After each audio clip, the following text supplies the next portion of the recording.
कितनी हसीन है ये दुनिया, फूल सारे झमेले, देख फूलों के मेले, बड़ी रंगीन है ये दुनिया। जिंदगी के रंग गीतों के संग प्रोग्राम में दोस्तों आपका स्वागत है। आइए आपको मिलवाते हैं हमारे आपके जैसे सज्जनों और महिलाओं से, जिनकी बातें सुनकर, जिनसे बातचीत करके आपको बड़ा मजा आएगा और उन्हीं के पसंद के गीत भी हम इस प्रोग्राम में सुनेंगे। तो चलिए शुरू करते हैं इस प्रोग्राम को।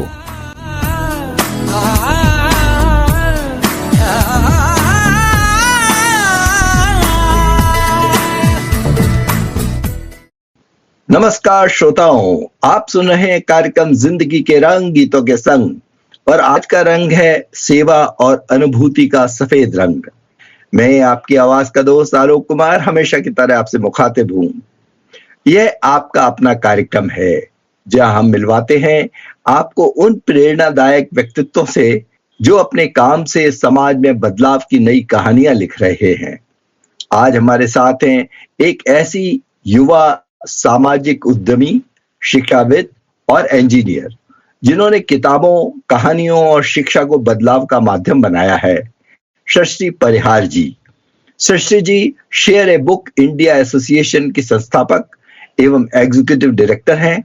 उन्होंने देश के 16 राज्यों में 200 से अधिक स्कूल लाइब्रेरी स्थापित कर हजारों बच्चों तक किताबों की रोशनी पहुंचाई है। शिक्षा, जेंडर इक्विटी, स्टोरी टेलिंग और कम्युनिटी लीडरशिप के क्षेत्र में उनका काम बेहद सराहनीय है।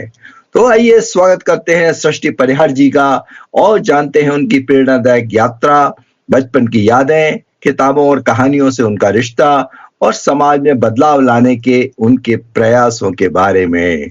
सृष्टि जी, आपका हमारे स्टूडियो में बहुत बहुत स्वागत है। थैंक यू सर, मुझे अपने प्रोग्राम पे इनवाइट करने के लिए। तो चलिए सृष्टि जी, आपसे बातचीत शुरू करते हैं और शुरुआत से ही कर लेते हैं। आपके बचपन से शुरुआत कर लेते हैं। कुछ अपने बचपन के बारे में, अपने फैमिली बैकग्राउंड के बारे में, उसके बारे में कुछ हमें बताइए, कुछ शेयर कीजिए हमारे साथ। जरूर सर। सो मैं born and raised in Kota. मैं कोटा से बिलोंग करती हूँ और एक सेकंड जनरेशन लर्नर हूँ, जिसका मतलब होता है कि मेरी फैमिली में मेरे जनरेशन से पहले सिर्फ मेरे फादर ही एक फॉर्मल एजुकेशन रिसीव कर पाए थे। उसके बाद उन्होंने मुझे और मेरे भाई को एक गिफ्ट दिया है इन द वे कि हम एक गुड क्वालिटी एजुकेशन हमें प्राप्त हुई या हम जा पाए इतने अच्छे स्कूल्स में। और फाइनली हम एक अपने गांव से बहुत ज्यादा जुड़े हुए हैं। तो मैं अपने गांव को जरूर मेंशन करना चाहूंगी कि हम कोटा में मूव कर गए। कोटा एक छोटी सिटी है, लेकिन फिर भी अगर हम देखें जो हमारे गांव का वातावरण था या जो गांव की एनवायरनमेंट थी, वो अभी भी उसी लेवल पे है। पर कोशिश करते हैं कि उसको हम किस तरह से जुड़े रहें और अपने वापस अपनी रूट्स में जाकर के किस तरह से हम काम करें। तो बचपन में भी हम अपने पापा के साथ अपने वीकेंड्स वहां पे ही स्पेंड करते थे और तरह तरह से हम अपने जो भी कम्युनिटी के मेंबर्स थे उनसे जुड़े रहते थे, उनसे बात करते थे। और अभी भी मेरा वहां पे जाना होता रहता है। अभी मैं जयपुर बेस्ड हूँ, लेकिन अभी भी हमारी अपनी सिटी और अपनी गांव से बहुत लगाव है। और एज फॉर माई सेल्फ, मैं एक गर्ल्स स्कूल से ही पढ़ी हूँ।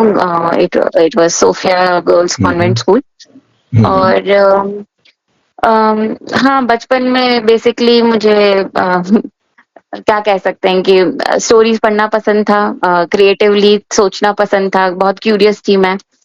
अब ये बताइए कि शुरू से आप किताबों और कहानियों से कुछ लगाव था या आपसे कुछ इनका जुड़ाव था? कैसे आपको ये शुरुआत कैसे हुई? ऐसी क्या बात हुई कि किताबों से और कहानियों से आपका एक रिलेशन सा बन गया? तो शुरुआत में तो ऐसे मम्मी पापा दादी सा उनसे ही हम कहानियां सुनते थे और कभी कभी बहुत ही हंसी भी आती थी कहानियां सुन करके और मन करता था कि हम सुनते रहें। उस टाइम पे मतलब मैं काफी छोटी थी, 6-7 साल की होंगी, तो हमारा इतना इमीडिएट कांटेक्ट नहीं था बुक्स के साथ। पर जब हम स्कूल में गए और रीडिंग आई और सिखाई गई और उसके बाद बुक्स मिली हमारे आसपास, पापा भी ऐसे समर वेकेशंस में बुक्स का ही वो लेके आते थे, 2-3 अकबर बीरबल की कहानियां ऐसे। तो उन कहानियों को पढ़ पढ़ के मुझे बहुत ही ज्यादा मजा आता था। मुझे टीवी से ज्यादा अपने किताबों में अपनी खुद की इमेजिनेशन और अपनी दुनिया बनाने का अलग मजा था। तो बचपन से ही हाँ, ये लगाव तो रहा ही है और एक पैशन सा बन गया था कि अभी सोने से पहले एक कहानी तो खत्म करनी है। फिर जैसे-जैसे और ये सब बहुत ही यंग एज में चल रहा था, 9-10 इयर्स ओल्ड में।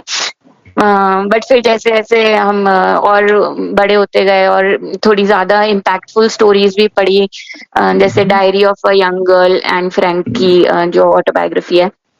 तो उससे और ज़्यादा मतलब अपनी दुनिया भी एक्सपैंड होने लगी एक तरह से। बहुत कोटा अभी भी एक तरह से छोटा शहर ही है, बहुत सारी फैसिलिटीज़ हैं जो हम देखते हैं नहीं है अभी। लेकिन बुक्स को पढ़ कर के एक पल में आपकी दुनिया बदल जाती है। मतलब ना जो दिमाग में हमारा एक पिक्चर बन जाती है कि how that world is like, and वो वर्ल्ड मेरी नहीं थी लेकिन फिर भी I got to experience it. तो एक तरह से मैं बहुत ही ज़्यादा बुक्स से इम्पैक्टेड थी कि मेरी जो इमीडिएट सराउंडिंग्स जैसे मैंने बताया वो काफ़ी अलग थी और मैं दुनिया भर की कहानियाँ पढ़ कर के उन चीज़ों को समझ पा रही थी। तो बहुत हाँ, ये नहीं, बहुत ही ये बढ़िया, लगा मजा आ रहा गया। है। मजा आ गया आपकी बात सुन के, क्योंकि आजकल तो सबसे ज्यादा शिकायत ही लोगों को यंग जनरेशन से यही है कि किताबों से इनका जो रिश्ता है वो टूट गया है। तो आप किताबों से जुड़ी हैं और बचपन से जुड़ गई थी, ये तो बात बहुत ही अच्छी है। तो चलिए, आपने फिर इंजीनियरिंग की पढ़ाई की और फिर शिक्षा और सामाजिक सोशल डेवलपमेंट के सेक्टर में कैसे आने का विचार आया? क्या किया आपने? इंजीनियरिंग कहाँ से की थी? कोटा से की थी? नहीं, सो एक्चुअली मेरा इंजीनियरिंग मैंने राजीव गांधी यूनिवर्सिटी भोपाल से करी है। तो जो पॉलिसीज़ आती हैं, तो मुझे ये रियलाइज़ हुआ कि हर सिविल सोसाइटी मेंबर को अगर कुछ देश के लिए करना है, तो वो कहीं से भी किया जा सकता है। और फिर वहीं से एक तरह से वो दिमाग में बात आ गई थी कि बच्चों को पढ़ाओगे तो शायद आगे education will act as a great equaliser and उनका फ्यूचर विल बेनिफिट। और वो राइट। बहुत ही क्लोज़ली मैंने देखा भी है कि एजुकेशन से आप कैसे फ़र्क देख सकते हो। मेरे अभी भी बहुत सारे कज़िन्स हैं जो कि गाँव में हैं और उनको इतनी अपॉर्च्युनिटीज़ नहीं मिली हैं लाइफ़ में, जो कि मुझे मिली बिकॉज़ मेरे फादर ने एजुकेशन दिया मुझे। तो मैंने भी यही सोचा कि पे इट फॉरवर्ड, कैसे हम कुछ कर सकते हैं फॉर समबडी। That's wonderful.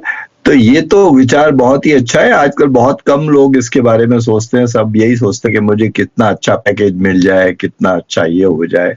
तो चलिए, आपकी इसी भावना पे और इसी अच्छे ख्याल पे हम रुक के एक गाना सुन लेते हैं और गाने के लिए थोड़ा पॉज ले लेते हैं और फिर आगे इस बातचीत को जारी रखते हैं। जी, ज़रूर। आंखों ही आंखों में कर बातें, गुपचुप ओए, खुस ओए, ख्वाबों की नदी में खाए गोते, गुड़ ओए, बुड़ ओए, आंखों ही आंखों में कर बातें, गुपचुप ओए, खुस ओए, ख्वाबों की नदी में खाए गोते, गुड़ ओए, बुड़ अल्लाह अल्लाह मत वाला बर्फी, पाँव बड़ा मोटा छाला बर्फी, रातों का है ये उजाला बर्फी, गुमसुम ही मचाए ये तो उत्पात, खुर्राफाते करे नॉन स्टॉप, खुर बुड़ गुड़ गुड़ गुड़ गुड़ गुड़ मौला इससे बचा ले। कुर कुर कुर कुर कुर बुड़ बुड़ बुड़ बुड़ बुड़ गुड़ गुड़ गुड़ गुड़ गुड़ मौला इससे बचा ले। आंखों ही आंखों में कर बातें ओए ओए, ख्वाबों की नदी में खाए गोते ओए।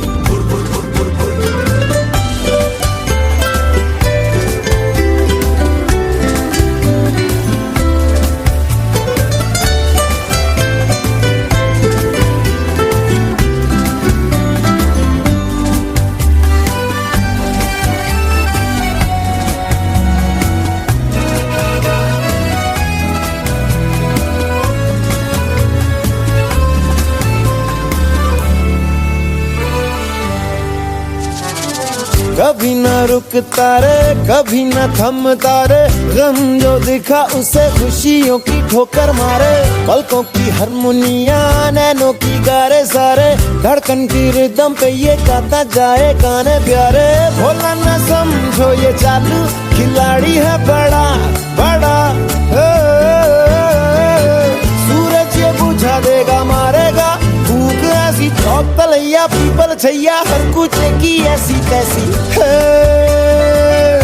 आंखों ही आंखों में कर बातें होय ओए, ख्वाबों की नदी में खाए गोते ओए। हाँ सृष्टि जी, तो वेलकम बैक। आप ये बताइए कि हम अब चर्चा करते हैं आपका जो ये खास आपके दिल के बहुत करीब है, share a book India journey. अब इसके बारे में थोड़ा मुझे बताइए, शेयर ए बुक इंडिया शुरू करने की जो आपका विचार है, ये आपको कैसे आया, किस तरह से आपने इसको कंसेप्चुअलाइज किया, क्या किया, कुछ बताइए इसके बारे में। पहले तो ये बताइए कि ये है क्या, और फिर बताइए कैसे शुरू किया आपने। जरूर। सो शेयर अ बुक इंडिया एक नॉन प्रॉफिट ऑर्गेनाइजेशन है। सच बताऊं तो हमारा कोई ऐसा इरादा नहीं था कि हम कोई ऑर्गेनाइजेशन बना रहे हैं या फिर हम कुछ ऐसा बड़ा करने वाले हैं। हमने मैंने और मेरी एक स्कूल फ्रेंड ने एक स्कूल का विजिट किया था कोटा में, और हमको रियलाइज हुआ कि वहाँ पे जो प्रिंसिपल सर थे वो खुद ऐसा बात कर रहे थे कि बच्चों बुक्स नहीं पढ़ते हैं, या बच्चे को बुक्स पढ़ के क्या मिलेगा, या फिर अलग अलग टीचर से बात करी तो उन्होंने वो ऐसी बातें करते थे कि ये लोग अपनी किताबें नहीं पढ़ते हैं, तो ये अलग किताबें, लाइब्रेरी की किताबें क्या पढ़ेंगे, कहानी की किताबें क्यों पढ़ेंगे, और डिजिटल वर्ल्ड है इनका। और मुझे उस टाइम पे ही बहुत ही शौक लगा कि अगर स्कूल जो एक स्कूल का स्टाफ होता है, अगर वो ही इस बात को नहीं बिलीव कर रहे हैं, तो फिर गवर्नमेंट स्कूल्स में क्या चल रहा है, और बच्चों को एक्सेस नहीं, अगर इन लो इनकम प्राइवेट स्कूल्स में भी नहीं मिल रहा है, तो गवर्नमेंट स्कूल्स में बच्चों को कितना बुक्स मिलता है। तो क्योंकि आरटीई एक्ट के तहत हमें एक लाइब्रेरी का रूम होना चाहिए, ये बात इतनी मैंने पढ़ रखी थी। तो हमने उन प्रिंसिपल सर से भी आगे इस बात पे चर्चा करी, और कुछ फिर हम और स्कूल्स के सर्वे करने लगे। तो हम कोटा में ही इस दौरान में हमने एक महीने में 30 स्कूल्स हमने विजिट कर लिए। और हमने ये जानने की कोशिश कर रहे थे कि लाइब्रेरीज का कितना अभाव है, कि मतलब 75 साल अगर हो रहे हैं हमें इंडिपेंडेंस के, तो हम कहाँ पर खड़े होते हैं इस पब्लिक एजुकेशन सिस्टम की फैसिलिटीज को अगर देखा जाए तो।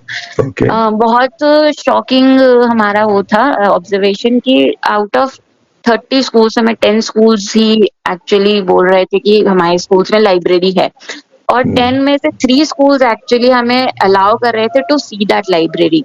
तो वो ग्राउंड रियलिटी और पॉलिसी इम्प्लीमेंटेशन बहुत अलग अलग दिख रहा था।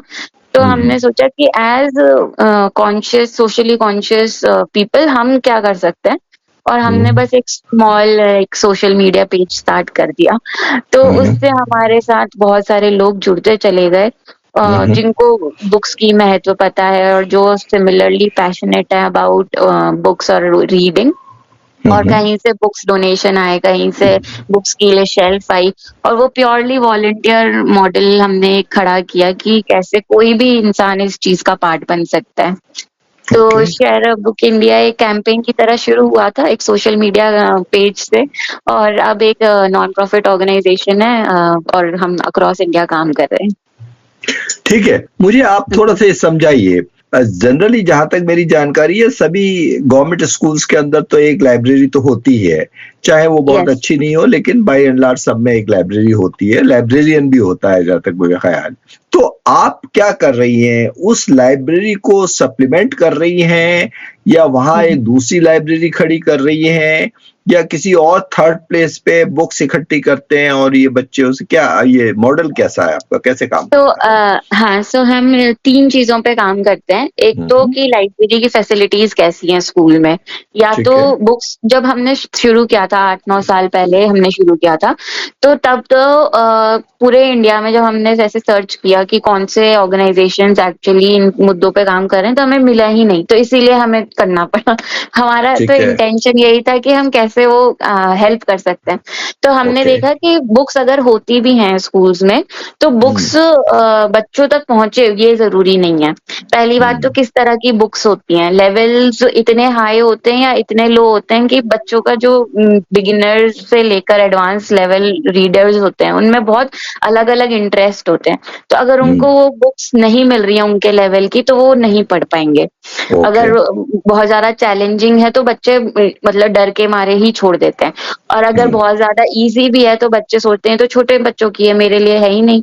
तो ये एक रीडिंग लेवल मैच करके हम बुक्स प्रोवाइड करते हैं, अगर बुक्स नहीं होती हैं तो। अगर बुक्स होती हैं तो हम उन्हें फिर कैटेगराइज़ करते हैं कि ये इन लेवल्स की बुक्स हैं, और बच्चों को ईज़िली पता चले कि हाँ, ये हम बुक्स ये वाली पढ़ सकते हैं। दूसरी हम ये करते हैं कि अगर बच्चों तक नहीं पहुँच रही है, जैसे बुक्स सब हैं, सॉर्टेड हैं, कैटेगराइज़, बट बच्चों तक नहीं पहुँची तो हम वॉलंटियर्स को भेजते हैं अपने।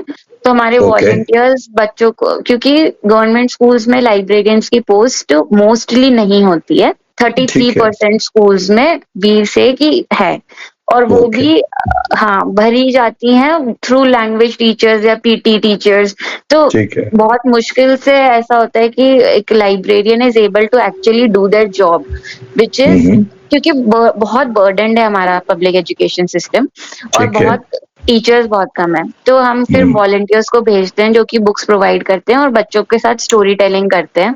उनको एक ट्रेनिंग दी जाती है, वो है ना बच्चों को बहुत अच्छी इंटरेस्टिंग एंगेजिंग वे में बच्चों के साथ पिक्चर बुक्स यूज़ करके स्टोरीज़ पढ़ते हैं। और फिर ये हो जाता है कि हाँ, है।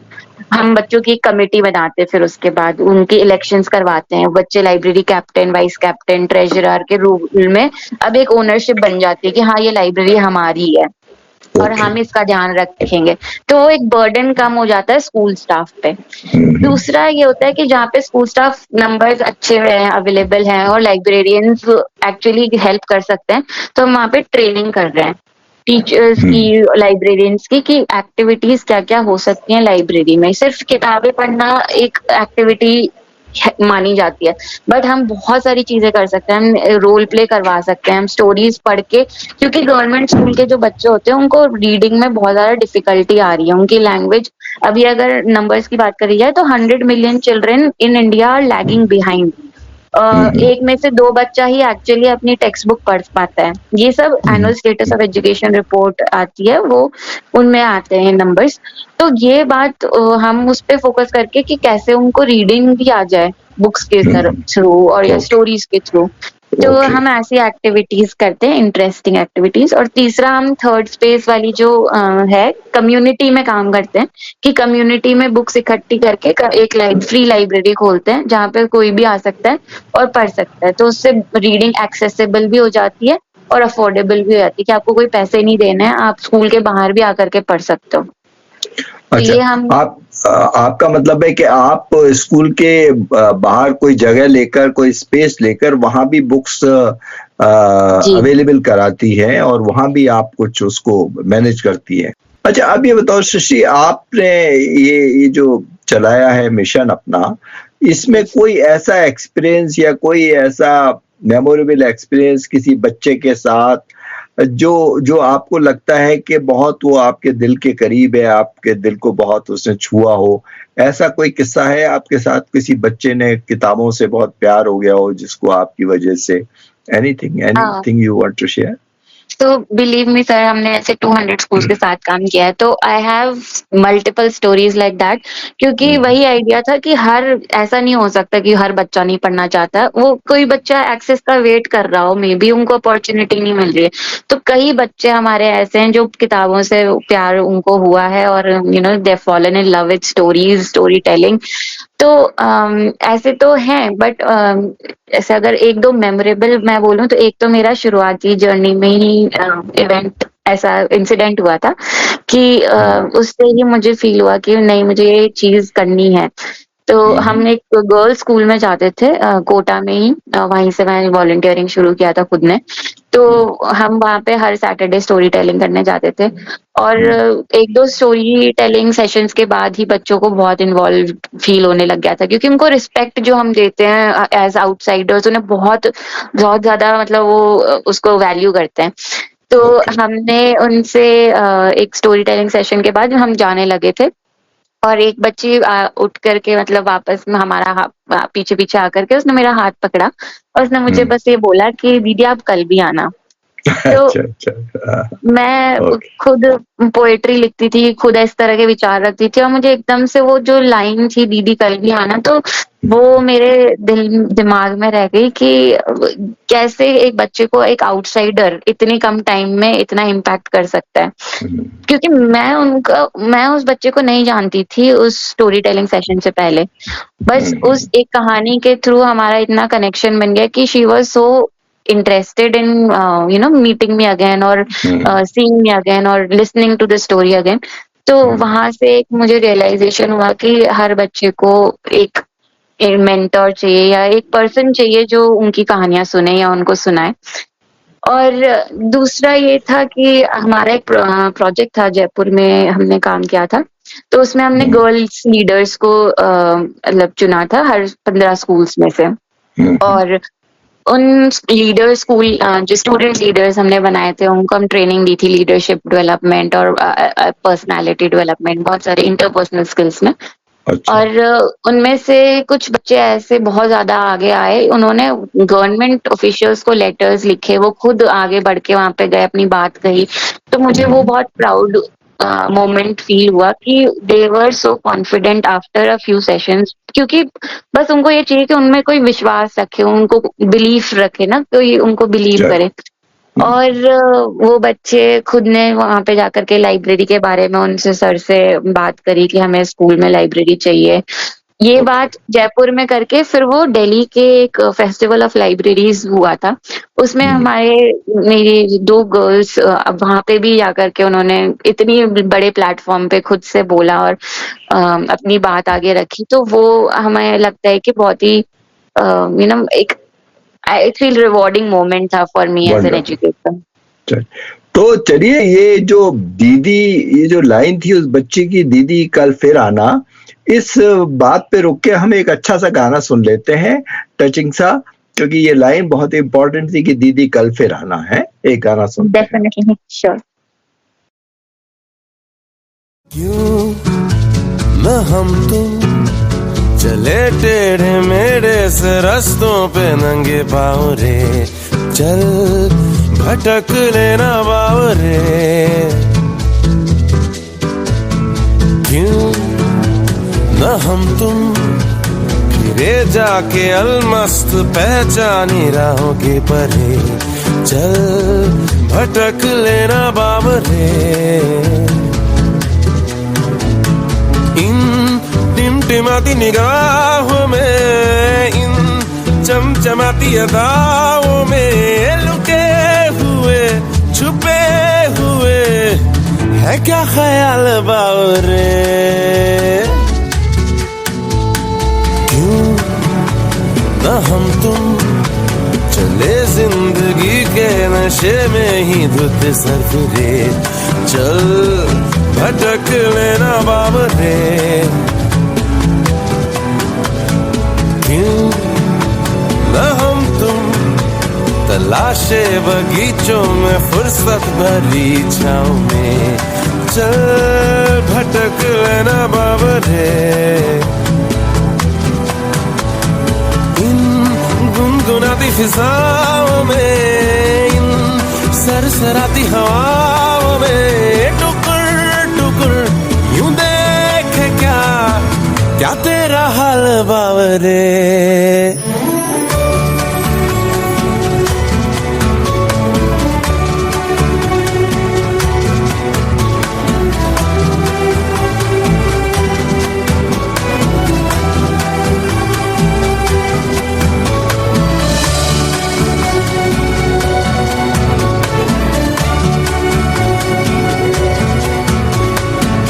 ना लफ्ज खर्च करना तुम, ना लफ्ज खर्च हम करेंगे, नजर के कंकड़ों से खामोशियों की खिड़कियां यूं तोड़ेंगे, मियां की मस्त बात फिर करेंगे।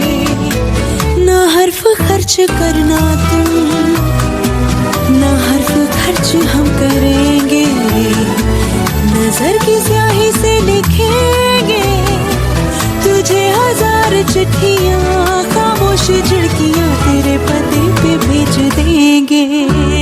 सुन खनखनाती है जिंदगी, ले हमें बुलाती है जिंदगी, जो करना है वो आज कर, ना इसको टाल बावरे।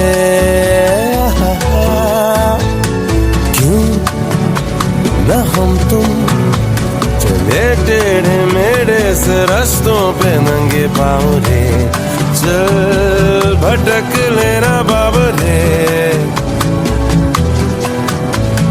क्यों न हम तुम फिरे जाके अलमस्त पहचानी राहों की परे, चल भटक लेना बाबरे। टिमटिमाती निगाहों में, इन चमचमाती अदाओं में लुके हुए छुपे हुए है क्या ख्याल बावरे। हाँ सृष्टि जी, अब आपकी जो दूसरी एक्टिविटी है स्टोरी टेलिंग, इसके बारे में हम कुछ बात करना चाहते हैं। आप किस तरह की स्टोरी टेलिंग एक्टिविटीज करती हैं? बच्चों के साथ किस तरह की कहानियां शेयर करना पसंद करती हैं? कुछ उसके बारे में बताइए हमें। कैसी कहानियां पसंद करते हैं बच्चे? एज ग्रुप के हिसाब से भी होता होगा मेरे ख्याल में, डिपेंड। हाँ, डेफिनेटली। तो यूजुअली बच्चों के खुद के भी चॉइसेस होते हैं। मोस्टली उनको जो सबसे ज्यादा पसंद होती है हॉरर स्टोरीज होती है। ओके, अच्छा। और डिपेंड करता है, उनको कार्स पसंद है, फेरीज पसंद है, तो हम एक मिक्स ऑफ स्टोरीज लेके काम करते हैं। हमारा जो स्कूल्स में प्रोग्राम होता है वो 3 to 6 months का होता है, डिपेंडिंग ऑन स्कूल की नीड क्या है। तो हमारा ये रहता है कि हम स्टोरीज के थ्रू कैसे बहुत ही इम्पोर्टेंट सोशल इमोशनल टॉपिक्स को भी इंट्रोड्यूस कर सकें। तो हमारी थीम्स रहती हैं, जैसे एम्पैथी हो गई, सेल्फलेस सर्विस हो गया, टीम स्पिरिट, ऑब्जर्वेशन क्या होती है, क्यूरियोसिटी क्या होती है, क्रिएटिविटी क्या होती है, ये सब हम उनको स्टोरीज के थ्रू इंट्रोड्यूस करते हैं। और मेरा जो फेवरेट है वो ये है कि बदलाव के बारे में हम कैसे बात कर सकते हैं, सोशल चेंज के बारे में कैसे बात कर सकते हैं। बच्चों में एक क्वेश्चन आ जाए बस दिमाग में कि कौन किसकी राइट्स कहाँ पर हैं, तो वो एक मेरे लिए वही एक लाइक फुलफिलमेंट ऑफ ऑब्जेक्टिव हो गया कि I have introduced questioning to them. तो सोशल चेंज के रिलेशन में हम अलग अलग टॉपिक्स पे बात करते हैं, जेंडर पे हो गया, सेक्सुअलिटी पे हो गया। छोटे से छोटे बच्चों को भी आप अलग अलग चीजों से इंट्रोड्यूस कर सकते हो, ऑफ कोर्स उनके लेवल पे जाके। तो मुझे स्टोरीज इसलिए पसंद है क्योंकि स्टोरीज एक टॉपिक को मुश्किल बनाने की जगह बहुत ही इजी बना देती है। तो सही बात है। दादी नानी ये जो कहानियां सुनाती थी, जैसे आपने शुरुआत में कहा, बच्चों को अगर ये कहानियां सुनाई तो क्या आप उनको जैसे बड़े बड़े पुराने ऑथर्स हैं उनकी कहानियां भी सुनाती हैं? शुरू में जो अच्छे ऑथर्स हैं हमारे, हिंदी के, इंग्लिश के, किसी के भी, उनकी स्टोरी भी सुनाती हैं? क्या सुनाती है उनको? So basically sir, story telling हम जब करते हैं तो हम एक पिक्चर बुक यूज करते हैं। पिक्चर Okay, बुक कहीं से भी किसी भी ऑथर से आ सकती है, बट हम हाँ डेफिनेटली ट्राई करते हैं कि इंडियन कॉन्टेक्स्ट में लिखी गई कहानी है, क्योंकि बच्चे Okay. उससे ज्यादा इजीली रिलेट कर लेते हैं। अगर उस स्टोरी में आप फ्रेड और जॉर्ज के कैरेक्टर डाल दोगे तो हमारे जो बच्चे हैं जो रूरल और बैकवर्ड उससे हैं, हम्म, तो वो इतनी ज्यादा जल्दी रिलेट नहीं कर पाते हैं। तो हम ट्राई करते हैं कि हम इंडियन कॉन्टेक्स्ट में रखें अपनी स्टोरीज, और उनके बैकग्राउंड से रिलेटेबल भी हो, उनकी एवरीडे लाइफ से रिलेटेड हो। तो उस तरह की कहानियां पढ़ते हैं, और हम पिक्चर बुक्स इसलिए यूज करते हैं क्योंकि वो और ज्यादा इंटरेस्टिंग बन जाती है। By picture books I basically mean की टेक्स्ट भी होता है और फोटोज भी होती हैं, तो photos. उससे हाँ, तो उससे है ना उनका इंटरेस्ट बना रहता है। और फिर हमारा जो खुद का आर्ट है, कैसे हम मूवमेंट इंट्रोड्यूस करें, हम कैसे वॉइस मॉड्यूलेशन इंट्रोड्यूस करें in the story, dialogue change हो रहा है, कैरेक्टर चेंज हो रहा है, तो एक ही पर्सन जब वो सब करके दिखाता है बच्चों को, तो वो और ज्यादा इंटरेस्टिंग रहती है। तो that is what I mean by story telling. दूसरी चीज होती है read aloud. Read hmm, allowed you can do from any book. You can, आप हम्म, अपना पुराना कोई कैरेक्टर, सॉरी, कोई पुराने टाइटल का बुक ले सकते हैं, कोई अपना नया टाइटल ले सकते हैं, दैट वो चलता है, उसमें वो नहीं है। पर स्टोरी टेलिंग अगर आप कर रहे हो तो आप एक बुक बहुत ही अच्छे से चूज करोगे, हम्म। देख करके उसमें कितने डायलॉग हैं, कितनी पिक्चर्स हैं, तो हम वो यूज करते हैं। अच्छा, ये बात तो बहुत, तो इससे आपको लगता है बच्चों में सेल्फ कॉन्फिडेंस और सेंसिटिविटी इन सब में कुछ बढ़ता है? इससे कुछ क्या कहते हैं, बच्चों को कैसा लगता है? क्या उनके अंदर कौन, और आप क्या बच्चा, अच्छा हाँ ये बताइए कि आप बच्चों को भी कुछ खड़ा करके कभी कहते हो भाई आप भी पढ़ो बेटा, ऐसा भी कुछ कहते हो मोस्ट क्या? Yes yes, most definitely. तो हम्म, जो हमारी स्टोरी टेलिंग सेशंस होते हैं उसमें एक एक्सटेंशन एक्टिविटीज भी होती हैं। जैसे कभी हम उनको पब्लिक स्पीकिंग या उनको समराइज करने के लिए बोलेंगे, कभी उनको अपनी बुक कवर, अगर आप बुक कवर बनाते तो वो कैसी दिखती, तो ये अलग अलग तरह की हम एक्टिविटीज उनको देते हैं। और उसमें जो बच्चों का एक्सप्रेशन और वे ऑफ एक्सप्रेशन जो उनका निकल के आता है, वो एकदम like it is definitely changed. सही जो बात है। हमने शुरुआत में जिन बच्चों से मिले थे और वो बाद में जो जिन बच्चों से मिल रहे हैं, and this happens of course, मतलब 3 महीने का हम टाइम लेके रखते हैं कि इतना बच्चों को चाहिए होता है। एक तो अटैचमेंट भी होना चाहिए एक्टिविटी से, बुक्स से, वॉलंटियर्स से, और एक उनको खुद से कॉन्फिडेंस भी आना चाहिए। तो हम ये 3 मंथ्स का मिनिमम रखते हैं, लेकिन मैंने ये देखा है कि बच्चों में जो चेंजेस आपको दिखते हैं, वो आपको इमीडिएटली दिखने लग जाएंगे आफ्टर 1 or 2 सेशंस, एंड मतलब that makes it worth every sacrifice, every hard work. मैं यहाँ पे एक स्टोरी शेयर करना चाहती हूँ। जी। तो ये हमारे हैदराबाद का एक स्कूल है, सेंट एल्बर्ट स्कूल, एक लो इनकम प्राइवेट स्कूल है। पर वहाँ पे हमने एक ऑनलाइन वॉलंटियर एक्चुअली स्टार्ट किया। वॉलंटियर्स थी दिल्ली से, उनको लंदन जाना पड़ा, तो वो ऑनलाइन स्टोरी टेलिंग करती थी। वो एक लैपटॉप था छोटा सा, उनके स्कूल में अवेलेबल, प्रिंसिपल मैम ने दे दिया था, और वो बच्चे उसी से स्टोरी टेलिंग सेशन लेते थे। तो वो वॉलंटियर उनसे जुड़ी रही, मतलब उन्होंने शुरू किया था जब वो बच्चे 5th क्लास में थे।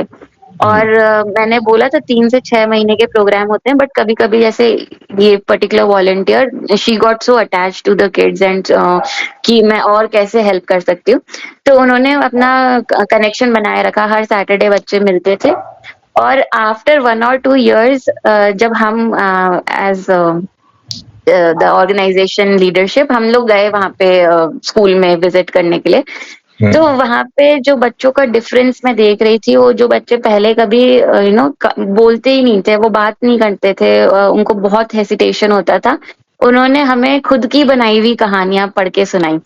और ये सब उनके खुद की इमेजिनेशन, वो खुद गोस्ट स्टोरीज लिख रहे हैं। पहले वो बोलते थे हमें सुनाओ, अब वो खुद बना रहे हैं, वो खुद कैरेक्टर डेवलपमेंट कर रहे हैं। तो ये जो डिफरेंसेस आए, वो एक तरह से हमारे लिए तो मिरेकल ही था, क्योंकि हम जब शुरू किया था, मैं बोल रही हूँ, हमने ऐसा बिल्कुल नहीं सोचा था कि हमारा कोई इम्पैक्ट होगा, but it was wonderful for me उस टाइम पे। विटनेसिंग दोज बहुत बहुत वंडरफुल। तो चलिए इसी खूबसूरत बात पे बच्चों में जो आत्मविश्वास या सेल्फ कॉन्फिडेंस आया, इस पे रुक के हम एक गाना सुनते हैं और फिर आगे बातचीत को जारी रखते हैं।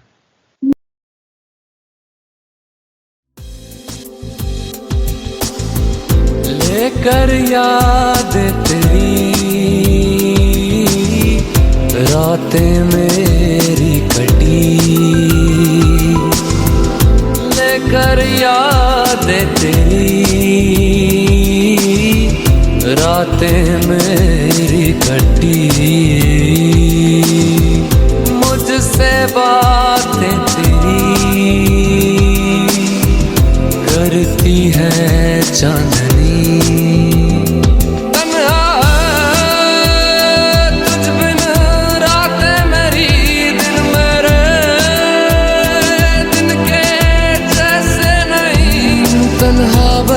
तन्हा है न मेरी आंखें रहे, आजा मेरे अब रूबरू, जीना नहीं बिन तेरे, तेरे बिन मैं यूं कैसे जिया, कैसे जिया तेरे बिन, तेरे बिन मैं यूं कैसे जिया, कैसे जिया तेरे बिन।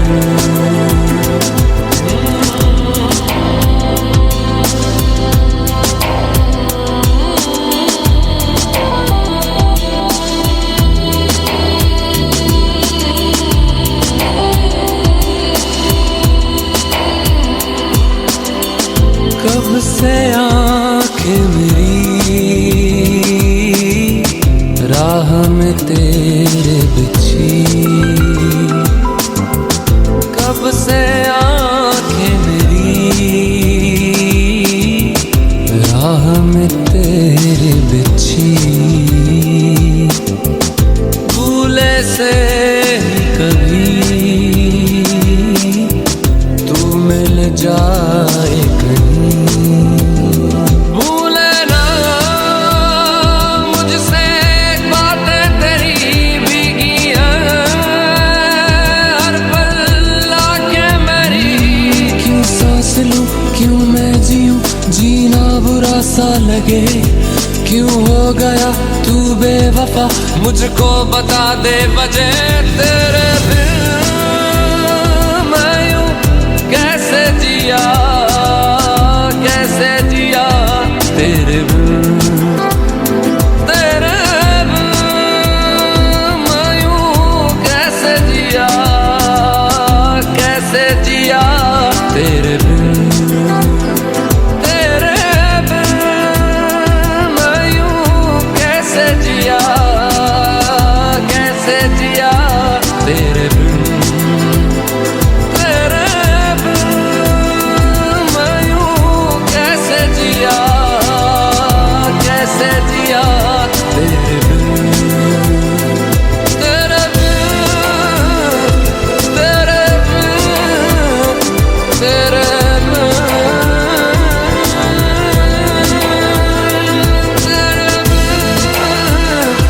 तेरे बिन, तेरे बिन ऐसे जिया।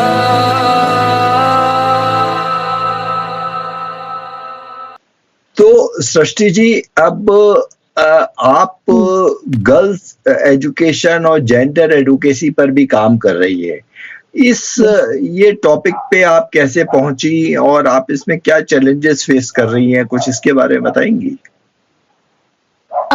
सो टॉपिक पे तो ऐसे बोल सकते हैं कि पर्सनल हिस्ट्री देख करके ही पहुंच गए थे, क्योंकि मेरे फैमिली में मैं फर्स्ट गर्ल हूँ जिसने एक प्रोफेशनल डिग्री हासिल करी थी। पहले हमारे मेरी फैमिली में मैंने देखा है कि बहुत अर्ली मैरिजेस देखी हैं और गर्ल्स को, हाँ तो मैं जैसे मैंने बताया एक रूरल बैकग्राउंड है मेरा, तो बस मेरी फादर ही सिटी लाइफ में आ पाए थे, तो अभी हम कनेक्टेड है वहाँ पे, मैं देखती हूँ।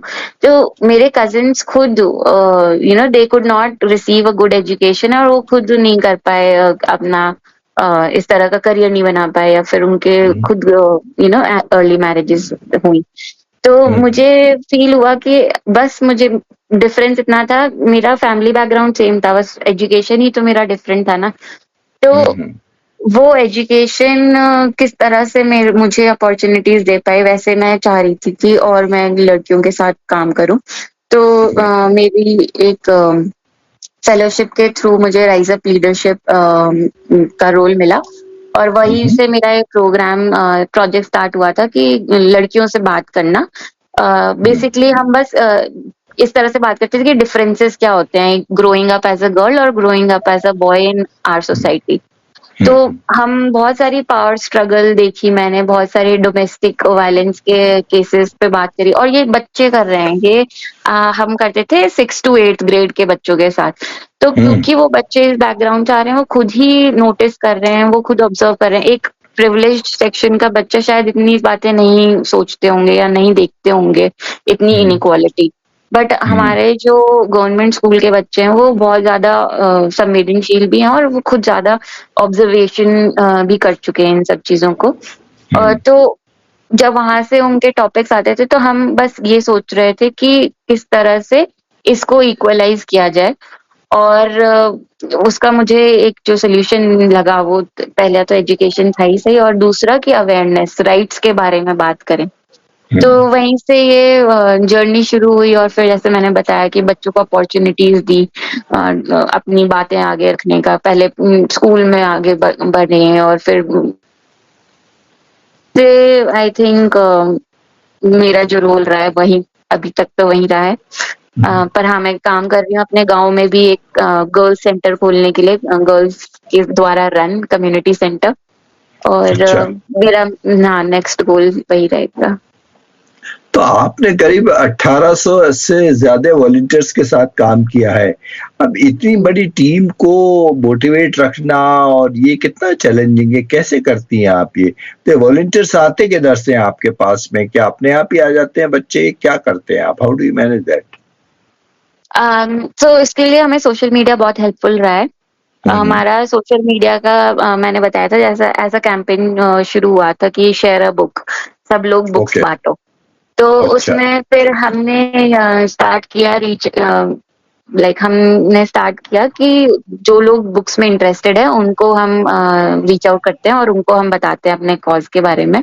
तो बहुत बहुत ज्यादा इंटरेस्टेड लोग जो अभी भी बुक्स में बहुत पढ़ते भी हैं और एंजॉय भी करते हैं और दूसरों को भी बताते हैं, वो वैसे हमें लोग मिले, और वही लोग ज्यादा हमारे साथ वॉलंटियर करे। उन्होंने अपने या तो साथियों को बताया कि ये कॉज है, अगर इससे जुड़े हैं तो उनका भी फायदा होता है और बच्चों का भी फायदा होता है। उनका फायदा ऐसे होता है कि उनको एक वर्ल्ड पता चलती है कि जो उन्होंने कभी एक्सपीरियंस नहीं करी है। गवर्नमेंट स्कूल में सब लोगों ने कदम नहीं रखा है, और ये मुझे पहले रियलाइज नहीं होता था, बट अब काम करके रियलाइज होता है कि हमारे जो सोसाइटी में गैप्स हैं बहुत ज्यादा हैं। कुछ लोग बहुत ही ज्यादा जमीनी तल पे मतलब जुड़े हुए हैं और उन्हें पता है, पर जो हम लोग जो जुड़ जाते हैं हमें शायद भूल जाते हैं कि कैसे हमें गैप भी ब्रिज करना है। मतलब जो जिनको पता है वो कैसे बताएं दूसरों को कि अभी भी नहीं है फैसिलिटीज या ये अभाव है। तो हमारे वॉलंटियर्स हर बैकग्राउंड से आते हैं, प्रोफेशनल, स्टूडेंट्स, सिटीज से, रूरल कम्युनिटीज से। और क्योंकि ये इतना सिंपल मॉडल है, कोई भी जाकर के इम्प्लीमेंट कर सकता है। सिर्फ हम 2 घंटे की ट्रेनिंग देते हैं स्टोरी टेलिंग में, और उसमें ही इतना कॉन्फिडेंस डेवलप हो जाता है कि हाँ, बच्चों को एक कहानी सुना सकते हैं। तो वॉलंटियर्स कैसे आते हैं सृष्टि? क्या कोई रजिस्ट्रेशन वगैरह करते हो आप सोशल साइट पे या क्या करते हो? यस, तो हमारा एक फॉर्म है जिसपे लोग साइन अप कर सकते हैं एज अ वॉलंटियर, और उसमें डिफरेंट डिपार्टमेंट्स हैं। अगर वो स्कूल्स में काम करना चाहते हैं तो वो डायरेक्टली स्कूल डिपार्टमेंट चूज कर सकते हैं, और अगर वो बैक एंड पे काम करना चाहते हैं, क्योंकि एक ऑर्गेनाइजेशन रन करने के लिए हमें बहुत अलग अलग चीजें करनी पड़ती हैं। तो जैसे हमारा डेटा मैनेज करना है, मॉनिटरिंग एंड इवैल्यूएशन करना है, रिपोर्ट्स बनानी है, तो वो उसके लिए भी लोग ऑनलाइन वॉलंटियरिंग के लिए भी साइन अप कर सकते हैं। और आपने कोई एनजीओ बना रखा है क्या अपना? क्या क्या हाउ डू यू जी वर्क? ऑफिस है जी कोई? ओके जी okay so it's a non profit organisation, not restricted by geography. हम रजिस्टर्ड हैं बट हमारा रजिस्ट्रेशन कोटा में किया था हमने। पहली जो कम्युनिटी लाइब्रेरी खोली थी वो मैंने मेरे घर में ही खोली थी। तो we are registered as an organisation, पर हमारा वर्क जयपुर, मुंबई, कोटा में अभी करेंटली ऑपरेशनल है।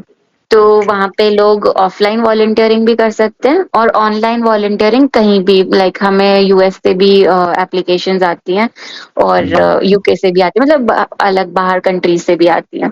तो anybody can join. Okay, that's great. ये तो बहुत बढ़िया बात है। तो चलिए इसी आपकी वॉलंटियरिंग के बात पे रुक के हम एक गाना सुन लेते हैं और फिर आगे बातचीत को जारी रखते हैं। पहली नजर में कैसा जादू कर दिया, तेरा बन बैठा है मेरा जिया। जाने क्या होगा क्या पता, इस पल को मिलके आज ही ले जरा। मैं हूँ यहाँ, तू है यहाँ, मेरी बाहों में आ भी जा। ओ जाने जा दोनों जहां, मेरी बाहों में आ भूल जा। ओ जाने जा दोनों जहां, मेरी बाहों में आ भूल जा। Baby, I love you. Baby, I love you. Baby, I love you. Baby, I love you so. Baby, I love you. Oh, I love you. I love you. I love you so. Baby, I love you.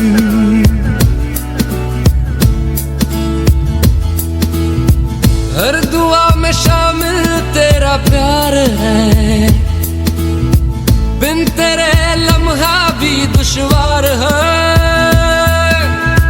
धड़कनों को तुझसे ही दरकार है, तुझसे राहते तुझसे चाहते। हर दुआ में शामिल तेरा प्यार है, बिन तेरे लम्हा भी दुश्वार है। धड़कनों को तुझसे ही दरकार है, तुझसे राहते तुझसे चाहते। तू जो मिली एक दिन मुझे, मैं कहीं हो गया लापता। ओ जाने जा दोनों जहां, मेरी बाहों में आ भूल जा। ओ जाने जा दोनों जहां, मेरी बाहों में आ भूल जा।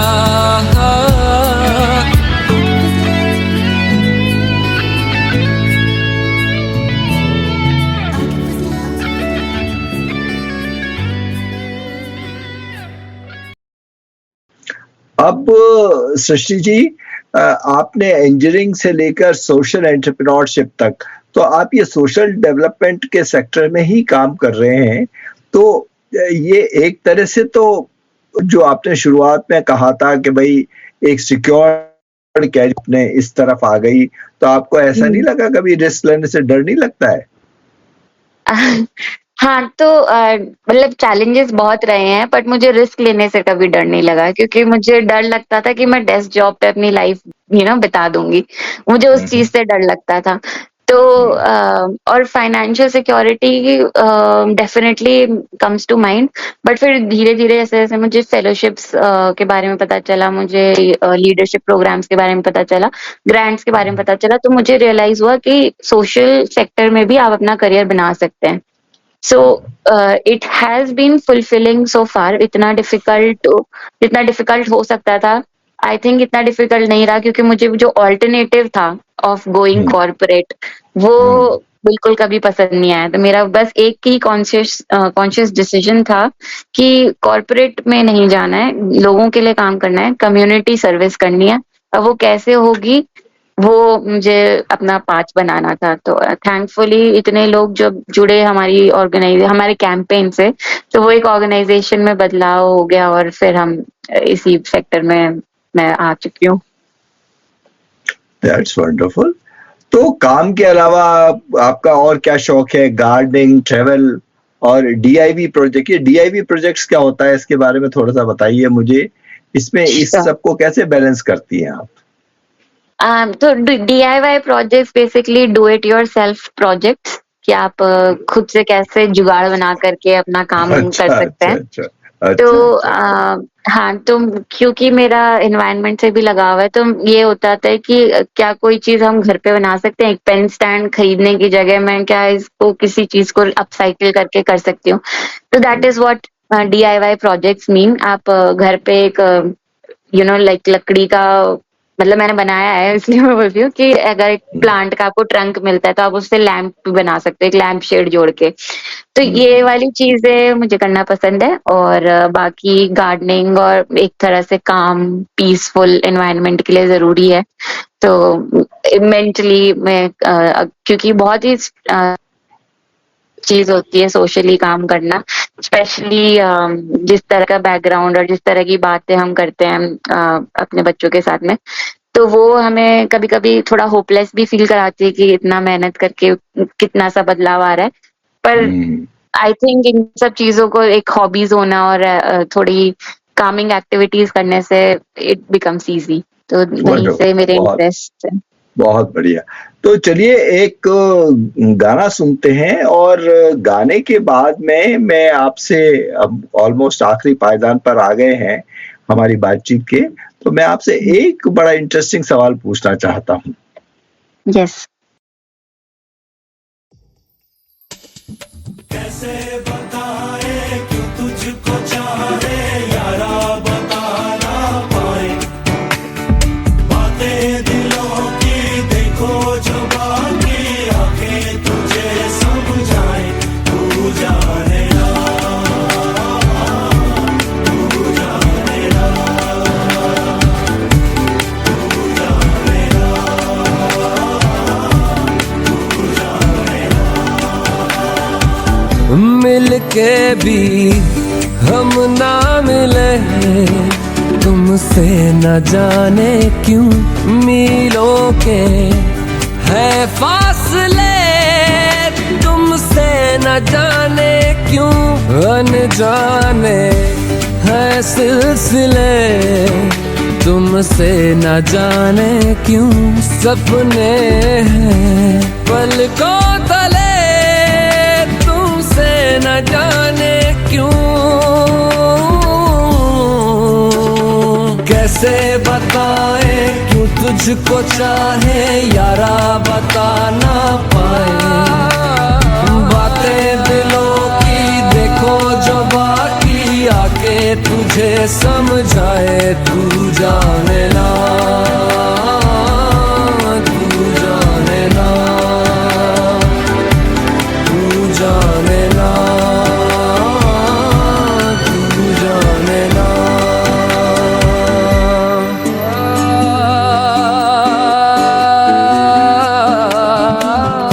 निगाहों में देखो मेरी जो है बस गया,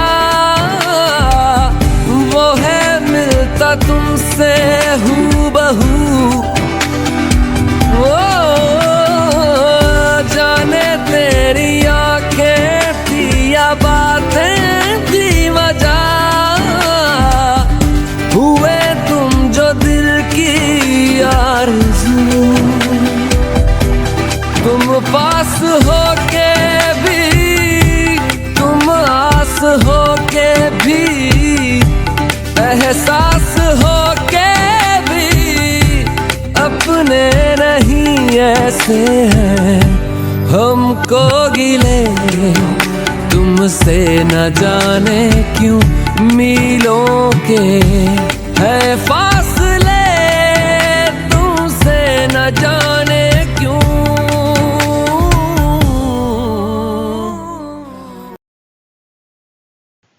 हाँ, वेलकम बैक सृष्टि जी। तो अब ये बताइए कि आपने स्कूल एजुकेशन भी देख ली, जेंडर इक्वलिटी के बारे में बात कर लिया। अगर आपको भारत का हम शिक्षा मंत्री बन जाएं आप, या अगर आपको भारत के बच्चों के लिए शिक्षा में व्यवस्था में कोई एक बदलाव करने का मौका मिले या इतनी पावर मिल जाए, तो क्या आप सोचती हैं, क्या बदलना चाहेंगी हमारे एजुकेशन सिस्टम में? श्योर। सो सर, जैसे हमने हाँ, जैसा आपने बोला कि मैंने हर जगह काम करके अब देख लिया है कि पब्लिक एजुकेशन सिस्टम कैसे क्या फंक्शनिंग हो रही है। तो मुझे एक जो लैक सबसे ज्यादा जो मुझे लगता है बहुत ही होपलेस लगता है फिलहाल तो, बट अगर हम बदल सकते हैं तो वो ये है कि जो टीचर्स हमारे आ रहे हैं, जो बीएड के कोर्सेज होते हैं जो हमारे प्राइवेट कॉलेजेस इनको प्रोवाइड करते हैं, तो हम जो अपने प्री सर्विस जो टीचर्स होते हैं जो कि कभी स्कूल्स में नहीं आए हैं, उनकी जो ट्रेनिंग है वो हम एक तो सब्सटैंशियल कर दें कि उन्हें समझ में आए कि कास्ट क्या होती है, जेंडर क्या होता है। क्योंकि अभी भी हम देखते हैं कि बहुत टीचर्स, मैं सब टीचर्स के लिए नहीं बोल रही हूँ, बट हम देखते हैं कि वो अभी भी कॉर्पोरल पनिशमेंट यूज करते हैं, यानी कि बच्चों को फिजिकली मारा जाता है, वायलेंस होता है। तो वो जो एम्पैथी जो एक वो होती है ना, संवेदनशीलता, वो भी मिसिंग लगती है। क्योंकि फ्रस्ट्रेटिंग जॉब है वो हमें पता है, बट हम फ्रस्ट्रेटिंग जॉब को भी कैसे अपने आप को बैलेंस करें। तो एक इमोशनल रेगुलेशन जो होता है टीचर्स का, उसके बारे में कोई बात नहीं कर रहा है। तो आई वुड सजेस्ट कि जो बीएड कॉलेजेस में पढ़ाई होती है वहां पर एक ये वाली फैक्टर्स भी इंट्रोड्यूस किए जाएं कि कितना चैलेंजिंग होता है गवर्नमेंट स्कूल में पढ़ना, और एज टीचर्स हम अपने आप को कैसे रेगुलेट करेंगे इमोशनली। तो I think that would be one thing कि मैं बच्चों को कास्ट के बेसिस पे डिस्क्रिमिनेट ना करूं। अभी भी ऐसा होता है, मैंने देखा है स्कूल्स में, इवन लाइक सिटी स्कूल्स में, जयपुर के स्कूल्स में, कि बच्चों को कास्ट बेसिस पे झाड़ू पोछा किया कराया जा रहा है। तो ये चीजें अभी हमारी सोसाइटी में नहीं होनी चाहिए। तो वो बदलाव के लिए I think I would say कि हमें टीचर ट्रेनिंग पे ध्यान देना चाहिए। बहुत बहुत वैलिड पॉइंट है आपका, कि इन द सेंस कि जब तक हमारे टीचर ठीक नहीं होंगे, बीएड स्कूल्स भी प्राइवेट दुनिया भर के बन गए हैं, इनमें तो एक पैसा लेके वो बस डिग्री देते हैं, कुछ उनकी रियल बीएड डिग्रीज की फैक्ट्रीज बन गई हैं, बिल्कुल कुछ नहीं हो रहा। और टीचर्स की जो क्वालिटी है और जो उनकी सोच है वो बेसिकली वही है, कुछ फ्यूडल है, कुछ दलित है, कुछ है, कोई कुछ है। तो ये वैलिड पॉइंट है आपका। जब तक हमारे टीचर्स अच्छे नहीं होंगे तब तक हमारा एजुकेशन सिस्टम में जो हम चाहते हैं वो नहीं हो पाएगा। टीचर्स कई तरह से, बस मैं किसी को खफा नहीं करना चाहती, तो मैं कहना चाहती हूँ कि टीचर्स कई तरह से अच्छे हैं, बट कहीं पे हम एज अ सोसाइटी में भी हम मेंटल हेल्थ पे बात नहीं कर रहे हैं। तो वो इमोशनली कैसे रेगुलेट कर सकते हैं स्ट्रेसफुल एनवायरनमेंट में और फिर भी आगे बढ़े, तो वो चीज हम अगर इंट्रोड्यूस कर पाए तो मैं वो करूँगी। बहुत अच्छी बात है, बहुत अच्छा विचार है आप। तो श्रोताओं, ये थी सृष्टि परिहार। सृष्टि जी, आपने अपने अनुभव, संघर्ष और प्रेरणादायक विचार हमारे साथ साझा किए, इसके लिए आपका बहुत बहुत धन्यवाद और आभार। Thank you sir, once again. दोस्तों, अगर एक किताब किसी बच्चे का भविष्य बदल सकती है तो एक अच्छी सोच पूरे समाज को बदल सकती है। इसी उम्मीद और सकारात्मक संदेश के साथ हम आपसे विदा लेते हैं। नमस्कार।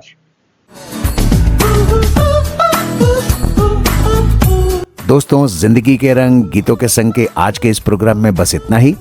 कल एक और नए सज्जन और महिला हमारे साथ हाजिर होंगे, आपके लिए मजेदार बातें और गीत लेकर।